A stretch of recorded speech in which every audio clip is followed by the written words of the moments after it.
Hello बच्चों, आप सभी का हमारे यूट्यूब चैनल पर हार्दिक स्वागत है। आज हम यूपी बोर्ड कक्षा 10वीं के विद्यार्थियों के लिए एक बहुत ही महत्वपूर्ण वीडियो लेकर आए हैं और इस वीडियो के माध्यम से यूपी बोर्ड 2026 में आने वाले गणित विषय में इम्पॉर्टेंट क्वेश्चन की बात करेंगे जो आपके स्क्रीन पर लिखा हुआ है। बहुत ही महत्वपूर्ण क्वेश्चन है, बोर्ड परीक्षा में लगभग हर साल पूछा गया क्वेश्चन है, इसलिए इसको बड़े ध्यान समझिएगा और एक बार में न समझ में आए तो 2 बार 3 बार इसको वीडियो बैक करके आप इसको समझ जरूर लीजिएगा, क्योंकि ऐसे क्वेश्चन आपको बोर्ड परीक्षा में देखने को मिल सकता है। इसके लिए क्या होगा, सबसे पहले हम क्या करेंगे, इसको सिद्ध करना है कि करड़ी में एक अपरिमेय संख्या है। विरोधाभास करते हैं, इसको हम विरोधाभास विधि द्वारा सॉल्व करते हैं। विरोधाभास विधि में क्या होता है, इसे अपरिमेय सिद्ध करना है तो सबसे पहले इसको हम परिमेय मानते हैं। सबसे पहले लिखेंगे क्या, माना √3 एक परिमेय संख्या है। एक क्या है बच्चों, परिमेय संख्या है। √3 क्या है, एक परिमेय संख्या है। जब परिमेय है तो इसको हम a/b के रूप में लिख सकते हैं, इसलिए करड़ी में 3 को क्या लिखेंगे, a/b, जहां a तथा b सहअभाज्य पूर्णांक है। a तथा b क्या है, सहअभाज्य पूर्णांक है। अब b जो है 0 के बराबर नहीं है, b does not equal to 0। √3 को क्या मान लिया, एक परिमेय संख्या है। परिमेय है तो इसको a/b के रूप में लिख सकते हैं। a और b क्या है, सहअभाज्य पूर्णांक है, जहां b का मान 0 के बराबर नहीं होना चाहिए। सहअभाज्य का मतलब जो होता है कि a और b में HCF अगर निकाला जाए, HCF इन मस, a और b का मस 1 होना चाहिए। इसका मतलब इसका अभाज्य गुणनखंड 1 के अतिरिक्त और कुछ भी नहीं होना चाहिए। सहअभाज्य का मतलब यही है और इसको बड़े ध्यान समझिएगा, यही लास्ट में टर्निंग पॉइंट बनेगा। सहअभाज्य मानने का मतलब है कि a भी 1 से कटेगा, b भी 1 से कटेगा, एक के अलावा न तो a किसी से कटेगा न तो b किसी से कटेगा। ठीक है, अब क्या करेंगे, हम दोनों पक्षों का वर्ग कर देंगे। दोनों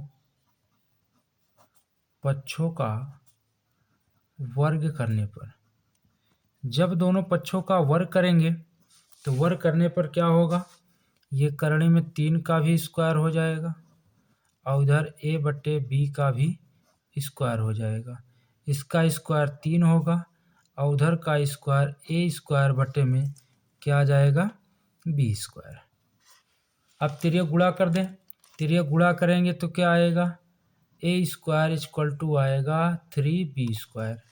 अब इसमें देखा जाए तो a² में a² के गुणनखंड में 3 आ रहा है ना, इसलिए हम कह सकते हैं कि a² 3 से क्या है, भाज्य है।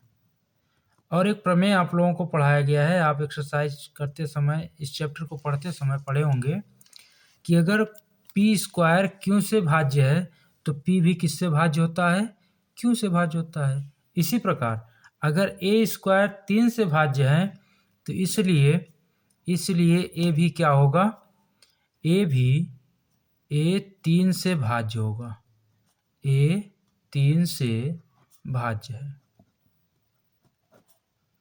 इसको हम स्टेटमेंट ए मान लेते हैं। ठीक है, स्टेटमेंट ए मान लेंगे। अब आगे क्या करेंगे, पुनः माना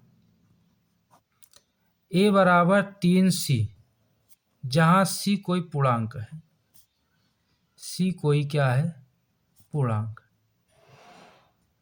c कोई पूर्णांक है। अब क्या करेंगे, इसको ले जा करके हम रखेंगे कहाँ, यहाँ समीकरण 1 में। समीकरण 1 से a की जगह 3c रखेंगे तो ये हो जाएगा 3c का square equal to 3b square, 3 त्रिका हो जाएगा 9c square equal to 3b square. अब इसको काट देंगे तो यहाँ 3 से काट देंगे, 3 त्रिका 9, तो b स्क्वायर इक्वल टू आएगा 3c स्क्वायर। अब इसका मतलब b स्क्वायर के गुणनखंड में 3 आ रहा है, तो इसका मतलब क्या है, b स्क्वायर 3 से क्या है, भाज्य है। अगर b स्क्वायर 3 से भाज्य है तो बताओ इसका मतलब क्या होगा, b भी क्या होगा, b भी 3 से क्या है, भाज्य है।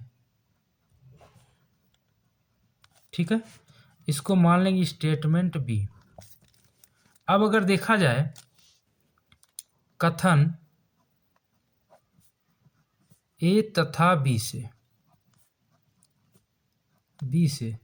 क्या स्पष्ट है कि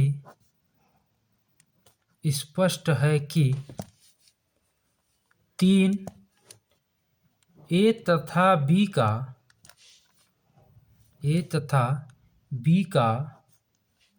गुणनखंड है। क्या है, गुणनखंड। क्यों? क्योंकि ए भी 3 से भाज्य हो रहा है। देखिए ए भी क्या है, ए 3 से भाज्य है, ए भी 3 से भाज्य है, और इधर बी भी क्या है, 3 से भाज्य है। तो कथन ए तथा बी से स्पष्ट है कि 3 ए तथा बी का क्या है, गुणनखंड है।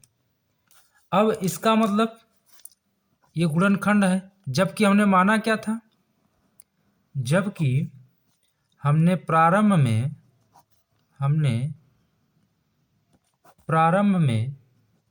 माना था कि ए तथा बी क्या है, सहभाज्य है। सहभाज्य का मतलब हमने बताया था बच्चों, सहभाज्य का मतलब है कि दोनों केवल एक से विभाजित होने चाहिए, लेकिन ये क्या है, 3 से विभाजित हो रहा है, ए भी और बी भी 3 से विभाजित हो रहा है, इसलिए हमारी कल्पना क्या हो गई, गलत हो गई। इसलिए हमारी कल्पना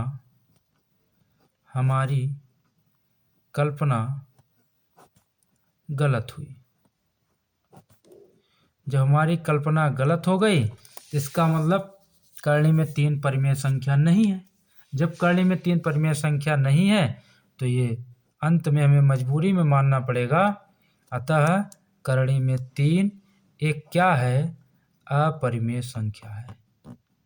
करणी में 3 क्या है, एक अपरिमेय संख्या है। ठीक है, ये आपका पूर्व सिद्ध हो गया। तो बच्चों ये देखिएगा, एक बार फिर से हम बता देते हैं। देखिए सबसे पहले क्या आपको सिद्ध करना था कि करणी में 3 एक क्या है, अपरिमेय संख्या होती है। तो हमने क्या किया, मान लिया करणी में 3 एक परिमेय संख्या है।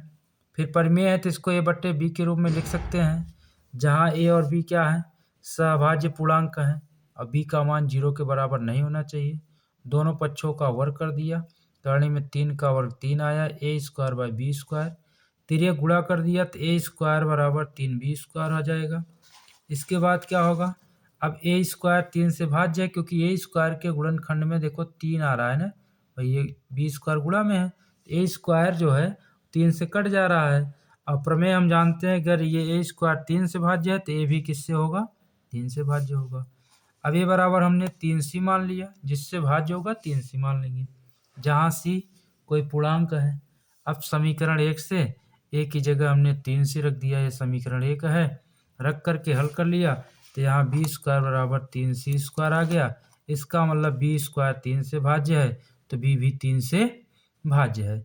अब कथन ए और बी से स्पष्ट है कि 3 ए तथा बी का गुणनखंड है, क्योंकि ऊपर भी देखो हमने बताया है कि ए 3 से भाज्य है और इधर बी भी 3 से भाज्य है। जब दोनों चीज़ें 3 से भाज्य हैं, जबकि हमने माना क्या था कि 1 से होना चाहिए, लेकिन यहाँ हमारी कल्पना गलत हो रही है। इसलिए जब हमारी कल्पना गलत हो गई तो ये ए और बी सहभाज्य पूर्णांक नहीं है, इसलिए करणी में 3 क्या है, अपरिमेय संख्या है। यही आपको प्रूव करना था। ठीक है, मोस्ट इम्पॉर्टेंट क्वेश्चन है बालक ये। इसमें समझिए कि करणी में 3 आता है या कभी कभी करणी में 5 दे देता है, कभी करणी में 5 दे देगा, करणी में 2 दे देगा, है ना, करणी में 7 दे देता है। तो ऐसे बस कुछ करना नहीं है, डिजिट बदलना है, 3 की जगह 5 कर देना है, 2 कर देना है, 7 कर देना है, बाकी सारा सिस्टम ऐसे करते जाओगे तो ये आपका कंप्लीट हो जाएगा। बोर्ड परीक्षा में लगभग हर साल ये पूछा जाता है, इसलिए इसको एकदम रट डालिए, इसका स्टेप, इसका कॉन्सेप्ट एकदम रट डालिए। ठीक है, मिलते हैं अगले वीडियो में एक नए सवाल के साथ।